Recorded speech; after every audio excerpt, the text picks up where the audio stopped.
Today's show is brought to you by Target, otherwise known as Target. It's President's Day on Monday, February 15th, and I bet you're off from work. Do you plan to shop at Target? I love Target. Access the link from my website, ninababel.com, and you know what? This gives you holiday discounts. I don't know about you, but I can't stand malls. I shop online. How cool is that, huh? Ask not what your listeners can do for you, but what you can do for your listeners. Keep it 100 and shop at Target.com. What's this totally her talk about? On the show, we are always talking about women that are totally her. She's the girl who has fun, short, relatable, inspiring, socially and sexually awkward real-life, everyday conversations that girlfriends normally have on a daily. As I reflect on my 20s, that's when I received my first kiss. That's when I had my first sex. I remember being a freshman at the time, and some of my dorm mates found out that I had never kissed a boy before. A friend of mine, who was also from California, she decided to take on, I guess, the responsibility of teaching me how to kiss, how to French kiss. So she started with stuffed animals. That didn't really work. And then finally advanced her way over to a mirror, and the mirror was awesome. My French kiss with a boy, it has to taste and feel at least this good, because I kiss good to myself. If I can kiss myself good, then whoever I kiss, he better be able to surpass the mirror.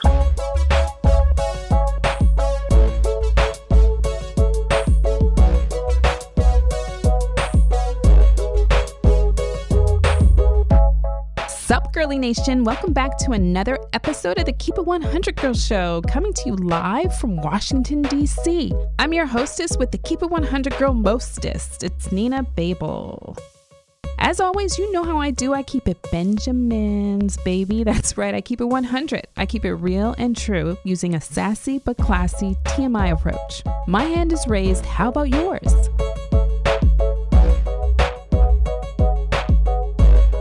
Want to know my latest obsession? It's Snapchat.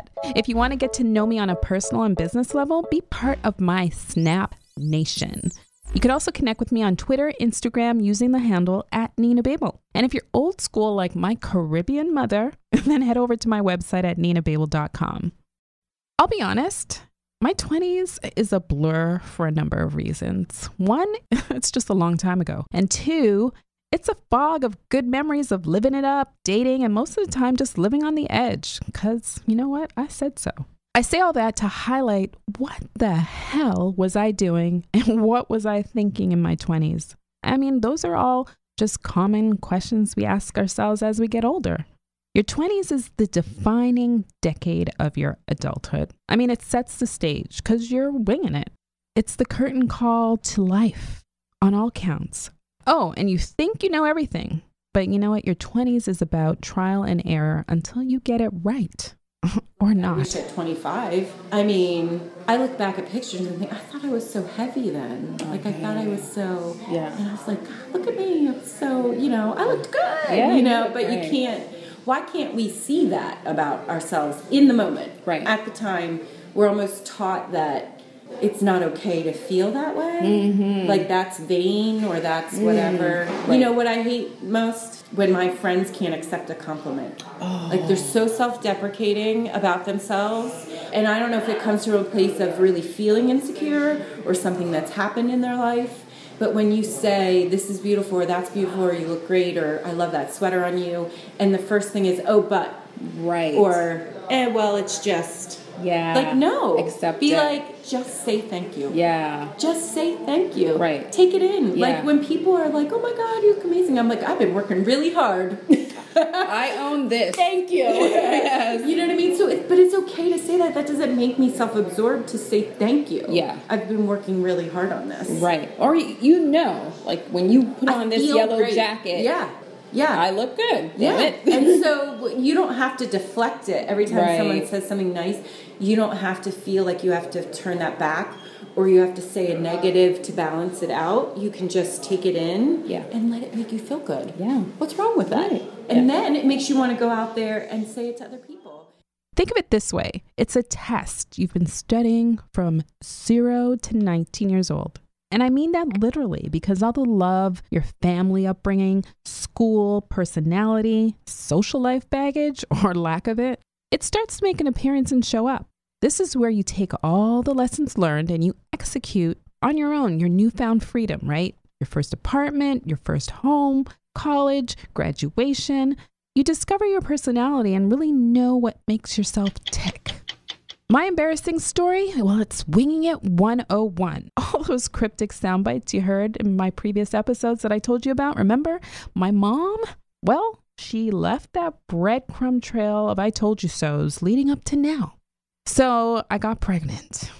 Here I was in my early 20s, just feeling really embarrassed. I was responsible though, but careless with taking my birth control. But no one told me if you miss 2 days, that null and voids everything.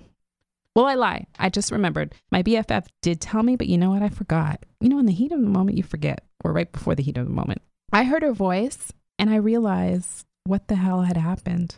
You know, he was in med school at the time. When I called, it's almost like intuitively he knew. There was this dramatic, awkward pause, followed by his mansplanation that he wasn't ready to be a father. All I was remembering was that infamous finger pointing at me in the air from my mother when I got my period. Remember? Go back to episode number 1. It was, don't you ever get pregnant. Today, sometimes I wonder what if, only because I don't have kids.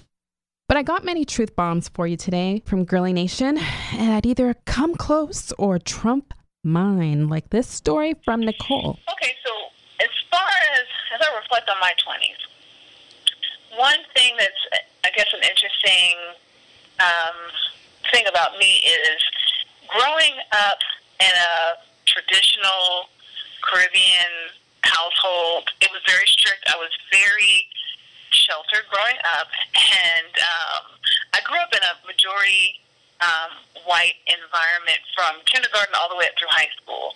So as far as like dating options, exploring my identity, my sexuality, a lot of that stuff for me was sort of put on the back burner or was kind of discouraged or somewhat postponed. I didn't get to have the same experiences as some of my other girlfriends in high school with their first boyfriends and first experiences. There weren't a lot of dating options. Not a lot of people checking for me, I guess, in that regard. So I made a conscious decision when selecting my college of choice to make sure that I was in an environment where I was the majority. So I ended up leaving Southern California and packing up my bags and going to undergrad to a historically black college in the South. And that experience kind of, for me, was influenced by popular media like A Different World and The Cosby Show and things of that nature. So I was in search of a different world. And when I got to that black college in the South, it was exactly just that. It was a culture shock. But what I also found was at the age of 19/20, that's when I received my first kiss. That's when I met my first love. That's when I had my first sex. I had a lot of first experiences outside of the classroom, and which was good because they always say that 90% of what you learn in college happens outside of the classroom. I learned a whole lot about myself and exploring myself and my body and things of that nature. And so college for me, I had a great time. I had a good balance. I did graduate with honors, by the way. But as far as me exploring myself and sexuality and things of that nature, all of that happened for me as an undergrad. So I have a lot of special moments and memories as it relates to that. So it wasn't awkward, ironically.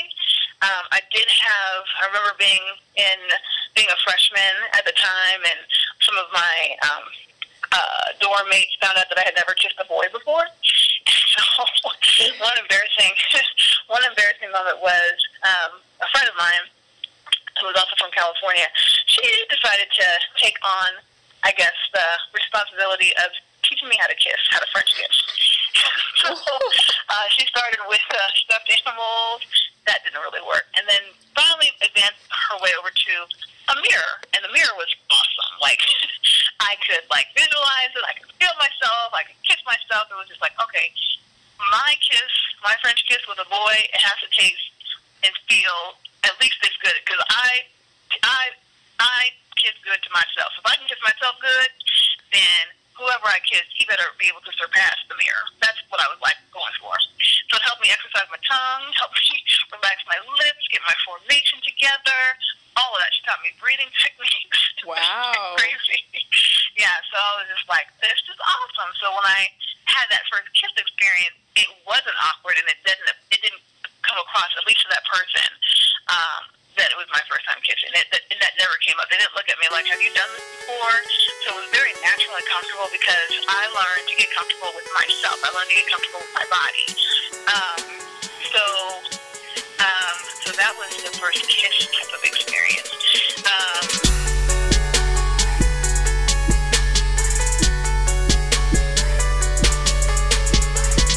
So clinical psychologist Dr. Meg J, she says 80% of life's most defining moments take place by the age of 35.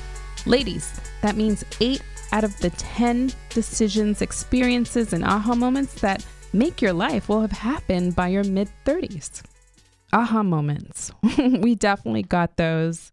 I give them to you every week. You know those aha moments mom left out, omitted, or was like, sorry girl, bye.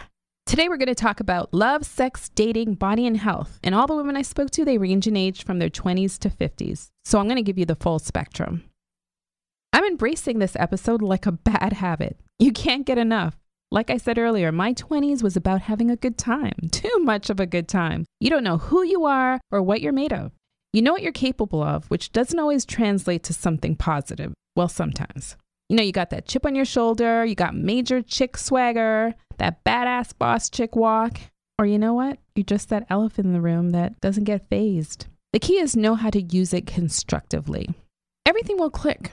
You will know what clicks, whether it's mentally, you take no shit like a boss babe, physically, what looks good on you, and you tap into how your body works on a monthly basis when it comes to sex and aging, and then spiritually, you finally get it.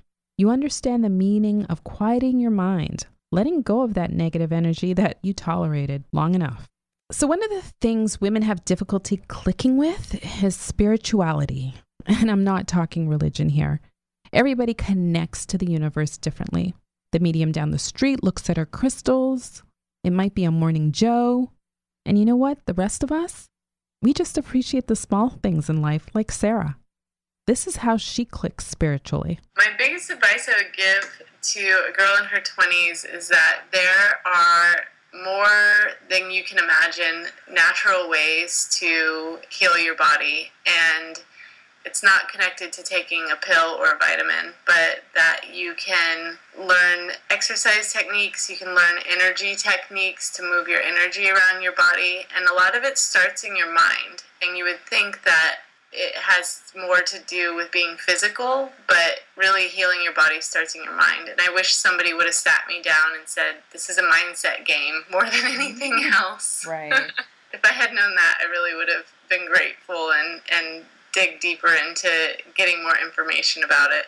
My favorite mindset book that I've read, it has more to do with money, but one of them is called Overcoming Under-Earning. And I think that's a really good one for anybody in their 20s to read, that they would get a lot of information from it and just realize again that it's a head game, and it's how you bring your mindset to it that really changes everything. Not everyone in your life is meant to stay. I mean, you're content with yourself, your life, you're attracted to yourself more than ever. You look in the mirror and you know when you're hot. So when people tell you, it's just a validation. It may change from day to day, but we know if we're having an off day, and we know it's temporary. Nina's purpose is to empower women to celebrate women's embarrassing moments. If you're too shy, nervous, or embarrassed to ask about sensitive girly stuff, you're in the right place. Starting with confidence. Learn to say no, not for spite, but to prove a point. It's a pushing back thing. As you get older, this becomes your default. Then remember, say no to jerks, thugs, bad boys, and even those intellectual Ivy League witty mouth a-holes that are not good for you or even in the long haul. You think in terms of time now. No more waiting in line in a club to eat food, waiting for a friend or a date. Well, maybe you will wait for your date. Give them 20 minutes. All these things, though, are a thing of the past. Your time matters more than anyone else's. You also think in terms of missed opportunities, what you missed, what you could have gotten done, or even a good nap. If you want to go home, you don't need to wait for that ride home either. You ride out like peace out. Pressing delete gets real easy when it comes to friends, family, email, food, men, especially if they've used up their 9 lives. All right, next is stigmatized, ladies. It happens to the best of us. Men, they think with their third leg. Tricks are not for kids. The one thing that's true that my mummy told me is that all they want is sex and to get into your pants. It's true. Nice guys can stigmatize too, so be careful of them too. Because I guess once I got in college, it was more about sex. And then That's funny, are y'all? and I was like, dang, you know what? Let me call him. You know what I'm saying? Like, it was more like, oh, he does that. That's right. Let me call. Like, I had a different dude who did certain things. So when I felt like I needed that certain thing, I'd be like, let me call him. You know, you know what each person is good at. Mm-hmm. Not that I had a lot of sexual partners, but it's like, you know, once you're on that level with certain people, and the guys do it all the time. I'm guilty of that. I think like a guy when it comes to that. Like, yeah, I can really look at you and think, oh, you look fuckable. Like, can you do that? Right. Most men like, I don't need nothing else from you, just that. Right. And then they get attached, you can't get rid of them. Lord. Next is bodycon. Looks do fade. All those people in high school that you thought were hot, trust me, they get ugly. And all the ugly or average looking ones, you guys get hotter as you age. I love it. So, and the mothers, we have so much influence if we do it right. Exactly. And I'll never forget in high school, I would go. That's Laura, in her 50s. She owns a couple of hair salons in the DC area. So did I. But one thing I can say is when I go back to my reunion, my high school reunion, no one had me. No one fondled me. Right. It did suck. Hey. But it feels so good. Right. I went to my class reunion on Thanksgiving, and this one guy goes up to my husband. He says, "You're a lucky man." He says, "You're a lucky man." He says, "You better hold her tight." He says, "You know what? I could take her." It's like, What did your husband say? He said, "Where are we?" But he told his friend. He never mentioned it to me. Okay. But he told his friend. He wasn't bothered. Right. And did you remember him from? He was the finest guy in high school. Michael Webb. Flaunt your bud now. Seriously, this is a gift you take for granted or think it will always remain the same. Do what makes you feel sexy. The pooch is coming, along with that first Spanx order. Your butt and your leg is going to sag all in the wrong places. It's like watching paint dry in disbelief. But you know what? Your personality, it doesn't sag though. Dimples aren't meant for your face. Cottage cheese doesn't mean the kind you eat. The first place it will show up is around your butt and legs.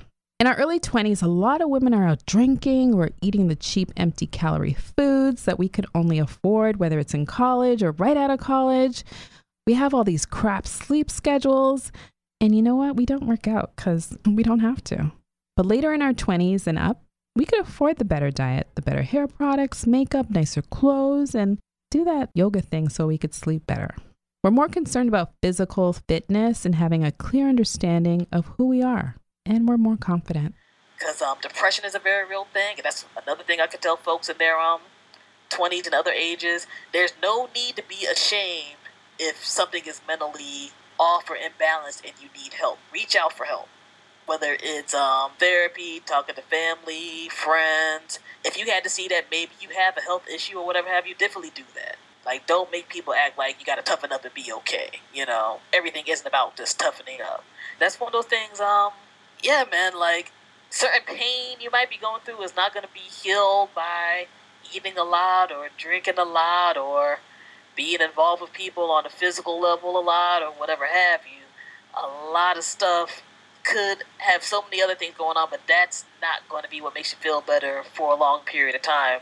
And I've saw various people in their 20s getting into those type of habits to dull other deeper pain from their lives. And that can really mess with you later on. And I'm very happy to know people who have gotten past that through all kinds of means, but to not even have to go on that journey is probably the best thing if you can avoid it. Like, there were some people I know it got really frightening for them for a minute, where it's like, damn, like, they seem really super gone right now because of alcoholism or a hard drug addiction or whatever have you. But they were able to make it through, and I do know some people who unfortunately did not make it through and died. Mentally, your ish becomes tighter as you age. And for those of you who are not familiar with ish, it's the shit. Trust is like a reward that must be earned. Your shit is together by now, or the ish is almost done. One and done. You care more about making distinctions between time wasters and being productive with your life and relationships. Live your life to the fullest. Do all the things you want to do. Don't wait to have a partner to do it. And certainly don't let anybody tell you that you can't do anything. And I mean that professionally more than anything, because I think in your 20s we're more inclined to really listen to mentors or senior folks who tell us you have to do things a certain way. Do it the way you think works best for you. You know yourself better than anybody else. And then relationship-wise? Take your time. You don't know yourself well enough in your 20s. You're still figuring out who you are and what you like. I would highly recommend dating a lot of people.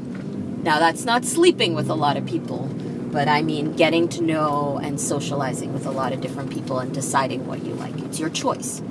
You can sniff out that killjoy in a second and keep your enemies closer. You get to a point where you're like, screw expectations. It's about you, boo. So and that's both the mental and physical. I mean, when I say mental, like emotional kind of. Yeah, because it's hard. Yeah. When you see someone, like say for me, it's skinny legs. You love them or hate them? I wish I had them. Oh. Like I wish I had slender legs. Just randomly pick that as a thing. Right.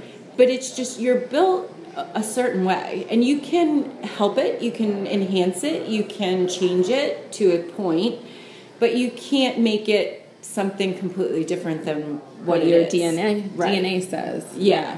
So, and that's okay. Right. That's, I think, where we get stuck is like there's only that one way that it's beautiful or one way that is ideal, but that's not true. Yeah. Multitasking takes on a whole new meaning anytime missed is taken away from me and my schedule. Girl, scan the room. Don't wait to get picked. Pick your prey. And then after, Google him. I want to be mentally stimulated. I have to be. I'm not really into the funny type. I mean, he has to have a sense of humor, obviously, but I like more, like for me to be mentally stimulated and through conversation. He has to be like smart. I'm more into I'm a sapiosexual. Yeah. So he has to be at least like smart, so I can. So how fast does it take you to realize if he's smart or not? Sometimes that doesn't come through right away. Mm-hmm. Well, a big hint is like if you say a big word or like and he's like, what does that mean? That's done. You're outie. That's the test. That's the test. Yeah. But I mean, I can happily say I still have to tell 20 to 25-year-old boys to get lost. I mean, what a problem to have, right? I get hit on and asked out at least, if not 10,000 times, 20,000 times, more than I did when I was in my 20s. I know I'm not the only one, especially when I'm looking at my worst and least expected. Liv, is this you? You have a lot of expectations. Shit happens that forces you either to deal, accept, or move on. Everybody is in that quote unquote, he's the one mode. You dick around, no plans, just go with the flow, not realizing time is not on your side and neither is your biological clock. I'm not saying run out there and get pregnant, but know you're born with all your eggs you're going to release over time. By your mid-30s, the struggle is real. Think about freezing your eggs. If you do feel like you might want to have children, it's your decision. So that's what I would tell someone in their 20s. I like that. I wish someone told me that. Yeah, someone tried to tell me that in my 30s, and I don't know You what. dismissed it? I didn't dismiss it, but I think I was still sort of thinking, I'm going to meet somebody, and and there's still time. Right. I did meet somebody, but the timing was off. So, you know, in terms of the timing was off for us to do it the natural way.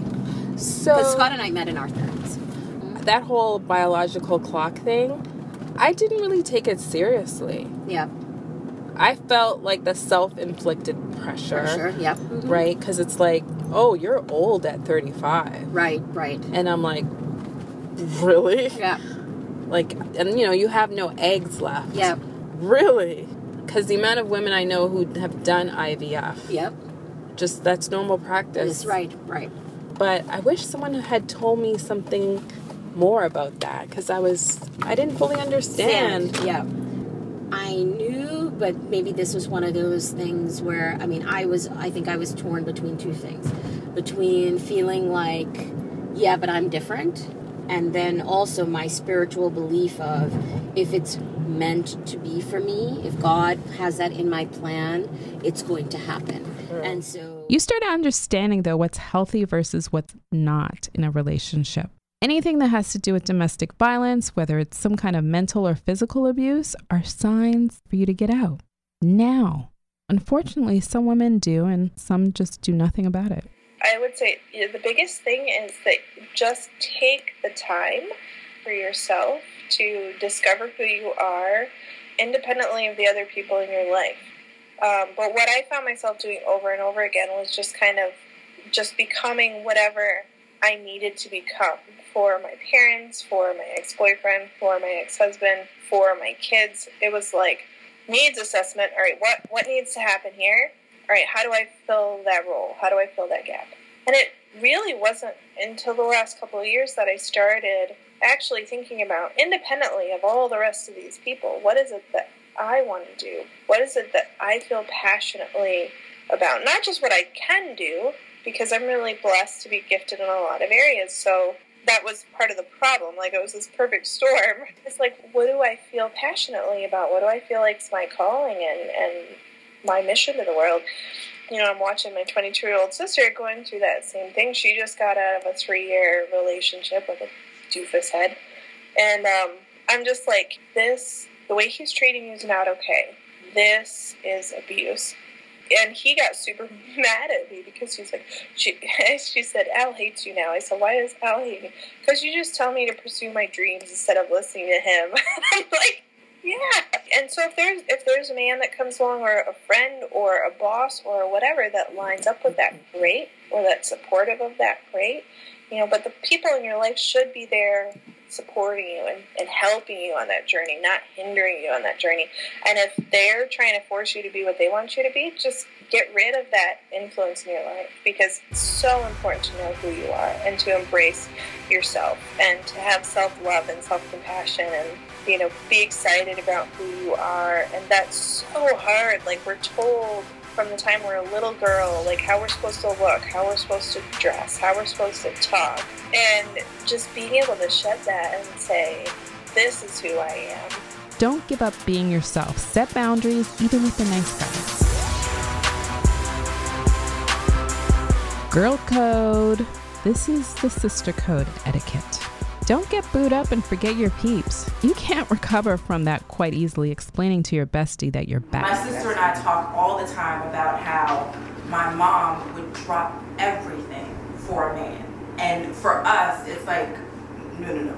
You do not drop everything for a dude.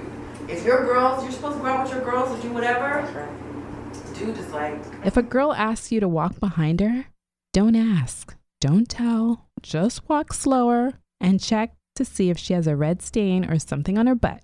Or if you're in a public place, look her straight in the eyes and say the code word ketchup. Whether sober or drunk, never leave your girl at a party, club, or event with someone she's just met or doesn't know at all. Text her, text them when you get home to make sure everyone is home safe. When you're shopping with your friends, it's better to tell them the truth about how the outfit really makes them look. They're better finding out in the dressing room. If something looks terrible or doesn't fit properly or doesn't show off their best features, tell them. You always must quietly inform another girl if her dress is tucked into her crack. That shit is embarrassing. If you don't love yourself, you don't have the capacity to love or appreciate other women.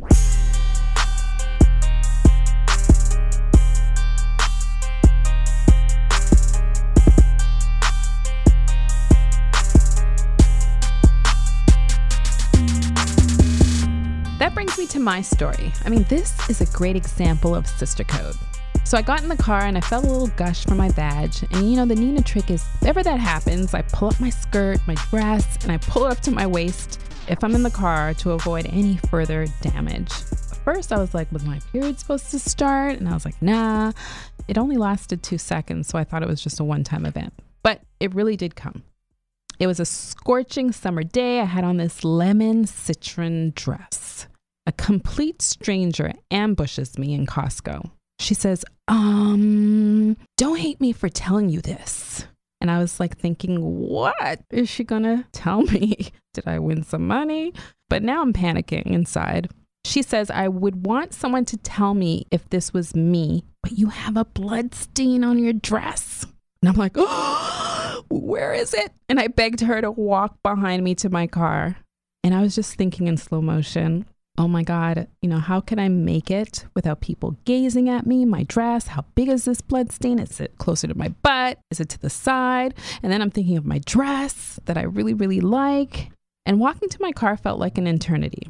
I didn't look left. I didn't look right. It was just straight up tunnel vision. You know, I sat down in the driver's seat, relieved, and I felt like I made it out of the Amazon jungle alive. All I could think about was getting home in 15 minutes to salvage my favorite dress, run it under cold water, and spray it with some Shout. It never fails. It's either you have too many pads in your purse for the whole world to see your Skittles collection, not enough, or none. Which brings me to feminine hygiene. What did your mother teach you about underwear etiquette, huh? We can all agree that after sitting through sex ed class as teenage girls, we didn't spend a lot of the time revisiting, I guess, that experience, right? What goes in our underwear, what happens. And this is one of my popular YouTube videos that women want to know more of. And that's like, how do we take care of those skid marks? Dirty is relative when it comes to underwear. You and I have different experiences. If a pair of underwear are uncomfortable, or if I'd be embarrassed if someone saw them, then they get tossed. There's nothing dirty about wearing a set of underwear that have a tiny hole at the hip, or a short elastic waistband, or some discoloration. You know, most women recycle and reuse them as workout underwear or period panties until they reach the end of their lifespan. Track your monthly cycle. Whether you use an app or marking the calendar manually, it's good to know when to expect those different types of gushy discharge moments. A normal pH is a measure of acidity in your poom poom. Normal ranges are 3.5 to 4.5. When you have a stinky poom poom, it's because there's an imbalance and it produces an odor. And especially when you're on your period, those blood levels are about 7.4. And furthermore, a tampon even triggers a pH balance if left over 2 hours because of the fluid retention, right? It's like that buildup of blood that's in our uterus. Panty liners are a great compromise, but sometimes, you know what? They just don't let my junk breathe. Combined with that, having to wear suffocating tights, get a pretty sweaty and a little ripe. Panty liners can trap heat and moisture and make yeast infections more likely. Again, not a problem everybody has. I still use them occasionally, but not every day like some women. Sex. There are some things about sex you should not compromise on. Most women discover orgasms at different ages and stages, and you know what? Some don't. They're still in wait mode. Again, Girlie Nation keeps it 100 by telling you what 50 shades of an amazing orgasm feels like. What does the big O feel like? If you had to describe it to somebody, what would you tell her? Like from sounds to the way it feels. Just think of an adjective or think of a way that you would explain it to your BFF. I would just say it's like kind of, if you experience any heavenly feelings, that's what it's like. And if it's right, you know when it's right. And it's just like perfect, I think. If there's the closest thing to perfection, then it's that. It's loud, I guess. It's just fun. It's like, it's a good feeling. Something that you don't want to like necessarily end, but it's great. It's almost like there's like a build up, and then a release, and it feels really good. Like heaven, huh? Yeah. Oh my God. No, that's what I would usually say. 3 words or less. Explosion of euphoria. That's what I would say. Just like so intense, can't even like euphoria that's spreading throughout your entire body from your tips of your toes to your fingertips to your head, like entire body. So total euphoria. Total euphoria. I get it. My story feels like a giant tickle that takes over your body. For me, it happened at the age of 25 without me realizing. I mean, I'm not talking the getting horny feeling, the butterfly wet feeling either, or from just messing around. It's a feeling where you're clearly losing it. This is the I'm having sex and I'm currently undergoing an out-of-the-body exorcist experiences with my eyes being thrown to the back of my head. When I was 25, I'd just be like, the bed be soaking wet. What the hell's wrong with her? You piss on yourself? No, it's not the same. That's squirt, isn't it? Yeah. What you say? Oh, shut up. What you said in here? She said that's called squirting. If the whole bed is wet, then yeah, obviously that's what you did. Now it's just like medium wet, you know, but anyway. Yeah. Learned some stuff tonight, huh? Yeah. Yo, did you or me? Me. Oh, yeah. That's just how you'll see when you get older and you have more children. You'll notice that. Okay, I have them, but it's not like, you know, where you be seeing stars. And not only did my first orgasm feel on top of the world, it had some symbolism to it because me and my boyfriend were literally on top of a stadium in the nosebleed seats having sex. This was a summer night. Only the crickets were awake in the park. And you know what? There was even a cop car in the parking lot. When we left, I was like, oh my God, that's what it was. It happened. I did it. I had my first O. And you know what? That sets the benchmark for future O's. You never want to have sex without having one. And if you do, there's a chem or a sex drive thing you need to work on, whether it's with him or not. Nothing. Everything I know about sex came from my first boyfriend who literally wrote me a book, illustrated and everything, on everything I needed to know. Blowjobs, what would happen. He is the one that told me that you pee and have sex from 2 different places. I did not know this. Oh, that's so cute. I never looked down. That's so cute. I just assumed it all came from the same place. And mind you, I first had sex at 17. So I did not know. He is the one. She never, I got nothing. Oh, that's so cute. Nothing. Was he older? Yes, he was just a little bit older, but he was so much more experienced and just, he was like living on his own at that point. I still have that book to this day. The best thing ever. Wow. It was based in fact. It wasn't like he had actually done research to find out, talking about orgasms and ejaculation and what's going to happen, what to expect, what I might feel, all of it. And what does he do today? Yeah, I don't even know. I don't good answer. I'm so a Christian. He taught me so much. Every single thing that I wanted to know, he was the one that taught me about it. Like our first experience, he is the one that I credit with learning how to get me to orgasm. So I knew what that felt like, and I knew how to get myself there. I am one of the lucky women that has an orgasm every time I have sex. So for me to think that people don't have that is ridiculous. Like, why the hell would you do it if you don't get there? What is the point? Dating is like being in a candy store in your 20s. And then the candy store slowly gets rid of merchandise, doesn't build back its inventory. And you know what? It goes out of business. Beyond your 20s, the pool gets really shallow and your standards get higher. The pool of men to pick from gets smaller, or you might even get someone on their second time around, whether it's with or without kids. In your 20s, go out and date as much people as you like. Do not get married in your 20s. I would never recommend that. Wow. I would agree with that. Although it's not for everybody, but that's your... You can't fix stupid. If he's damaged or broken, it's really on you if you want to deal with it. But listen to the clues. As subliminal as they are, I'll give you an example.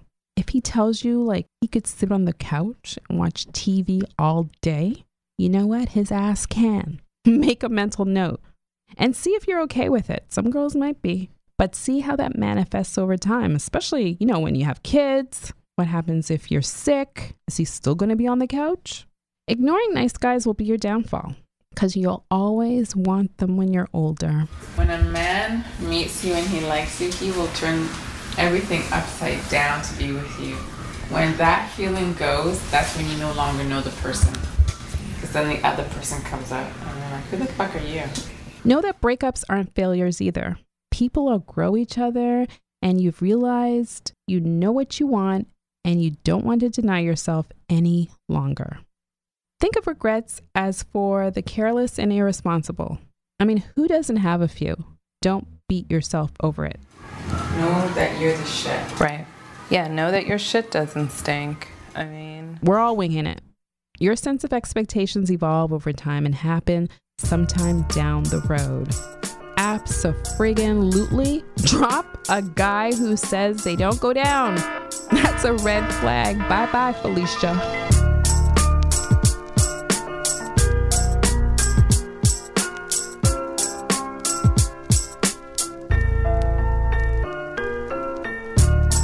All right, health. Let me tell you, there was this woman that I worked with, and every time we would travel together on business trips or just even have lunch together, she would pull out this Ziploc of vitamins. And I always looked at her like, oh, are you sick? Like, what's wrong? And one day I just decided to ask her, what is all that? And she says it's vitamins. And then she told me her age, and I was like, ooh, I need to start taking those. And I swear, ever since, I walk around, I feel like I'm Jean. I walk around with my Ziploc bag in my bag, and all my friends know me with this Ziploc bag. But vitamins make sense. And I'm not talking Fred Flintstone or the cheap ones. Invest in some good ones. You have a sense of where you're lacking, and it will show. Sleep is more important now than ever, whether you like it or not. You can't run yourself ragged anymore like you did in your 20s, thinking it's mandatory to use every minute of the day to accomplish everything. Take time outs to eliminate stress. Figure out the best way to do that, whether it's quieting your mind before you start your day, maybe it's traveling every 3 months, maybe it's just taking a bubble bath. You accept the idea of therapy or even try it. I will tell you that I was ignoring the therapy thing, thinking it would unleash a Pandora's box, but honestly, it's different from talking to your friends. It's talking to someone who has no bias, and they're professionally trained to question you. So I encourage anybody going through any type of struggle to try it. Your skin. I'm talking your face. This is where shit catches up with you, right? Based on your eating habits. Black doesn't crack. Show me a black woman with wrinkles and Botox. I rest my case. You white women, stay out of the sun. Alcohol, smoking. It shows up mostly on you guys. I'm sorry, but it does. If you die tomorrow, will you die happy? Plan for the future, but always accept you could drop dead tomorrow. Tell somebody you love them. Next, I had the utmost pleasure of speaking with a social media celebrity. You know her as the Instagram expert on Instagram, Twitter, and Facebook. It's Sue B. Zimmerman.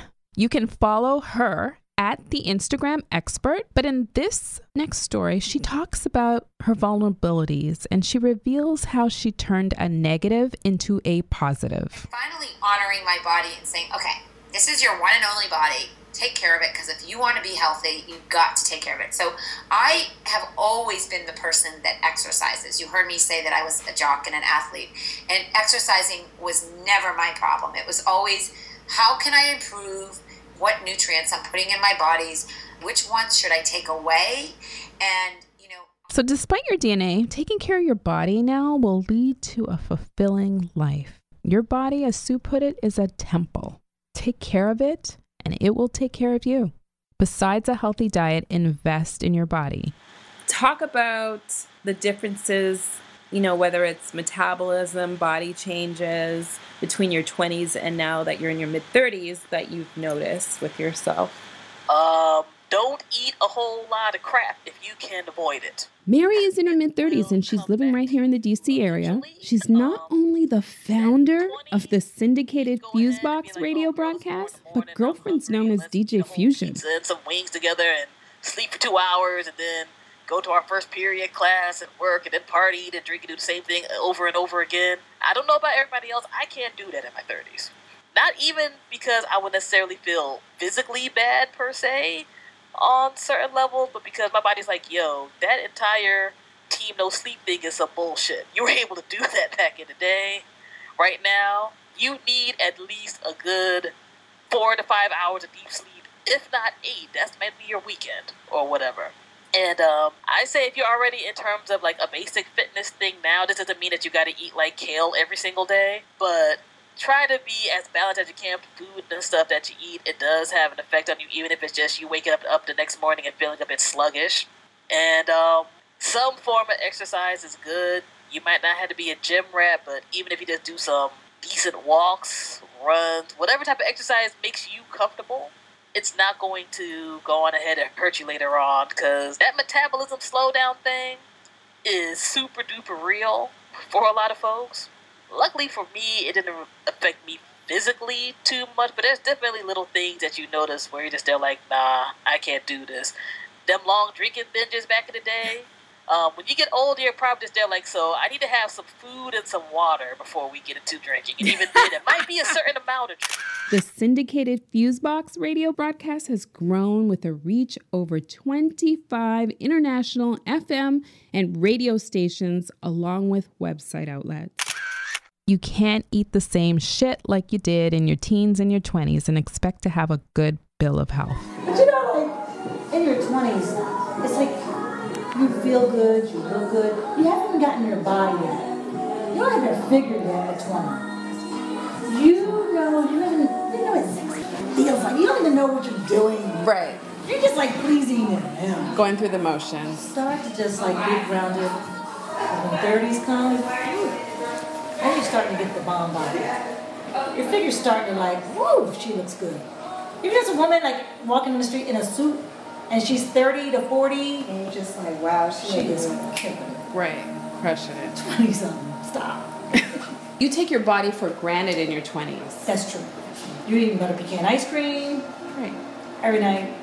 You don't take into account that flat stomach. That's true. You think it's always going to be there. That's true. That's so true. Because I'm in my 50s. I think 50s is a new 40. I feel like if I worked out, if I did, which I don't, I would have the bomb body. You know what I mean? Because you are that without trying. I love you. I'm going to pay you. You know what? Eye cream pays off. Start young. Start using it now. Don't wait until you see that first wrinkle. Although wrinkles are not the tragedy, not living long enough to have wrinkles is the bigger tragedy. You'll want your 20-year-old body back, so appreciate every piece of it. Oh, to be 20 again and just have that tight body. Right. You see? You know what? When you're in your 20s, I say live it up. You got it, flaunt it. Be careful. Be smart. Because things you do in your 20s can still have a rippling effect in your 40s. Be smart. So from going gray to those wisdom lines, it shows all your experiences, whether good or bad. So focus on the good. If your skin is jacked in your 20s, it's going to get worse. Why? Because you're going to have hormonal issues. Or it might be the fact that you're not shitting on a regular basis. You should be doing it twice a day, not every 2, 3, 4 days. So ladies, I can go on for days here, and we can make what every girl should know in their 20s a series. But first, I need to hear from you. And I want you to call this number, leave a voice message telling me what every girl should know in her 20s. Are you ready to write down that number? It's 573-919-0830. And depending on the feedback, we can make it into a long-standing series. Until then, if you need an extra dose of Nina Girlisms, head over to my website, ninababel.com, to download the friggin' truth. It's free. Okay, it's now mantra time. No matter what age you are, mantra time consists of those holy grail reminders that I would have told my 20-year-old self. And actually, I kind of still do. Are you ready? Forget perfect. Shit happens. Don't waste bad energy beating up yourself. Life has its good bumps and its bad bumps. Just make sure they're not contagious. Hydrate. because it will show if you don't. Remember those wrinkles. Take care of your pom-pom, your lady biscuit, inside and out. Your body gives you warning signals all the time. Listen to them. Oh my God, get to know your pom-pom and gut better. Listen to both of them. They are self-cleaning ovens. It's your voice of reason. Every day, wake up with a fresh start. Learn to say these 3 words. I'm doing me. Remember the eye cream, and it doesn't have to be expensive either. I use Aquaphor. Fool me once, you're lost. End of story. So if you have a mantra you would like to share with Girlie Nation, you can tweet me at Nina Babel using the hashtag #EveryGirlShouldKnow. And then always, you can hit me up on Instagram, Facebook, or my latest obsession, Snapchat. And that wraps up another episode. Don't forget to share the show with your friends. Anybody that has a question or personal story, send your email to ask@ninababel.com. And you know what? I'm going to feature it on an upcoming show. Subscribe for my podcast updates at www.ninababel.com/subscribe. New episodes of the Keep It 100 Girl Show drop every Tuesday on iTunes, SoundCloud, and Stitcher. Give me some love, Girl Nation. Don't forget to subscribe, rate, and review the podcast in iTunes or using your favorite podcast provider. I'm the new chick on the iTunes block. When you rate and review my podcast, you're helping my position in each iTunes category. Check out my videos on YouTube by typing Nina Babel. You can find Nina on Instagram, Twitter, Snapchat, and Facebook. Are you in a dating loop where you thought he was the one, but turned out to be just dating deja vu? Well, tune in next week for more D's. Smooches!